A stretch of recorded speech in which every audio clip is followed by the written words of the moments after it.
The Treasure Link pack is finally official, and after looking through every single card, I honestly think this might be one of the weakest Treasure Link packs Konami has ever released. Don't get me wrong, there are some recognizable legends here, but if we're judging these cards by today's eFootball meta instead of nostalgia, there's only one player that really stands out, and that's Rio Ferdinand. So let's go through every card and see whether they're actually worth your time.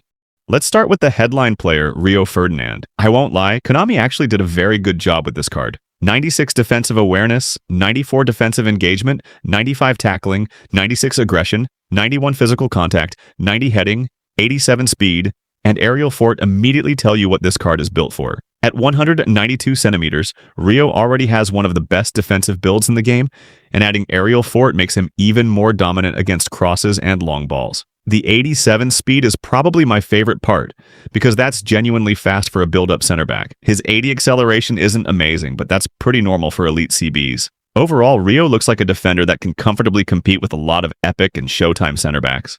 Honestly, if you're opening this Treasure Link, Rio is the only player that genuinely feels exciting. Next is Marco van Basten, and this is where I started getting disappointed. On paper, 97 offensive awareness and 97 finishing sound incredible. He'll constantly be in the right position, and when he gets a chance, he'll probably score it. 90 speed and 90 acceleration are also much better than I expected, but then you look at the rest of the card.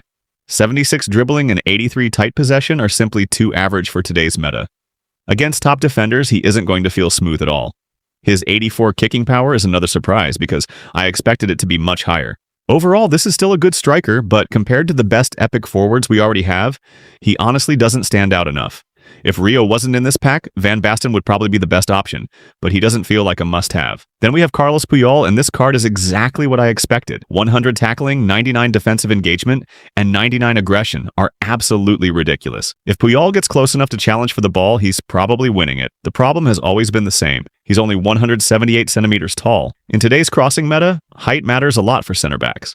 Yes, he has 95 jump, but I still don't completely trust shorter defenders against players like Holland, Drogba, or Kohler. His 83 speed is also just decent. I don't think this is a bad card at all, but I also don't think he's someone I'd actively chase when there are taller defenders available. Next is Wesley Sneijder, and honestly, this card feels like a mixed bag. His passing is unbelievable. 96 low pass, 98 lofted pass, 96 ball control, 98 tight possession, and 100 kicking power make him one of the best passers in the entire game. His 92 curl also means he'll score some incredible finesse shots from distance. But then you immediately notice 81 speed and 81 acceleration. Those numbers really hurt him. In today's fast-paced gameplay, attacking midfielders need to cover ground quickly, and Sneijder simply isn't going to do that. If you enjoy possession football, you'll probably love him. But if you play quick counter, there are far better options already available. Finally, we have Kohler, and honestly, this is probably the easiest card to review. At 202 centimeters with 99 heading, 98 physical contact, and 95 finishing, he's exactly what you'd expect. Cross the ball, and he's dangerous. That's it. The problem is everything else. 79 speed, 70 acceleration, 75 dribbling, and 74 tight possession make him incredibly limited. If your entire playstyle revolves around crossing, you'll probably have fun using him. But for most players, especially in higher divisions, he simply isn't practical enough. And that's really the biggest problem with this Treasure Link pack. When I look back at previous Treasure Link releases, there were usually multiple players worth getting excited about. This time, I honestly don't see it. Van Basten is good but not exceptional. Puyol has elite defending but obvious physical limitations. Sneijder is an incredible passer but feels too slow for the current meta.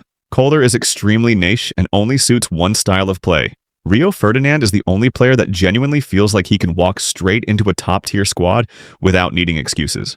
That's why I genuinely think this might be the weakest Treasure Link Konami has released so far. It's not because the players are bad, they're definitely not. It's because most of them either feel outdated or are easily replaceable by cards many players already own. If you're asking me whether this Treasure Link pack is worth getting excited about, my answer is honestly, not really.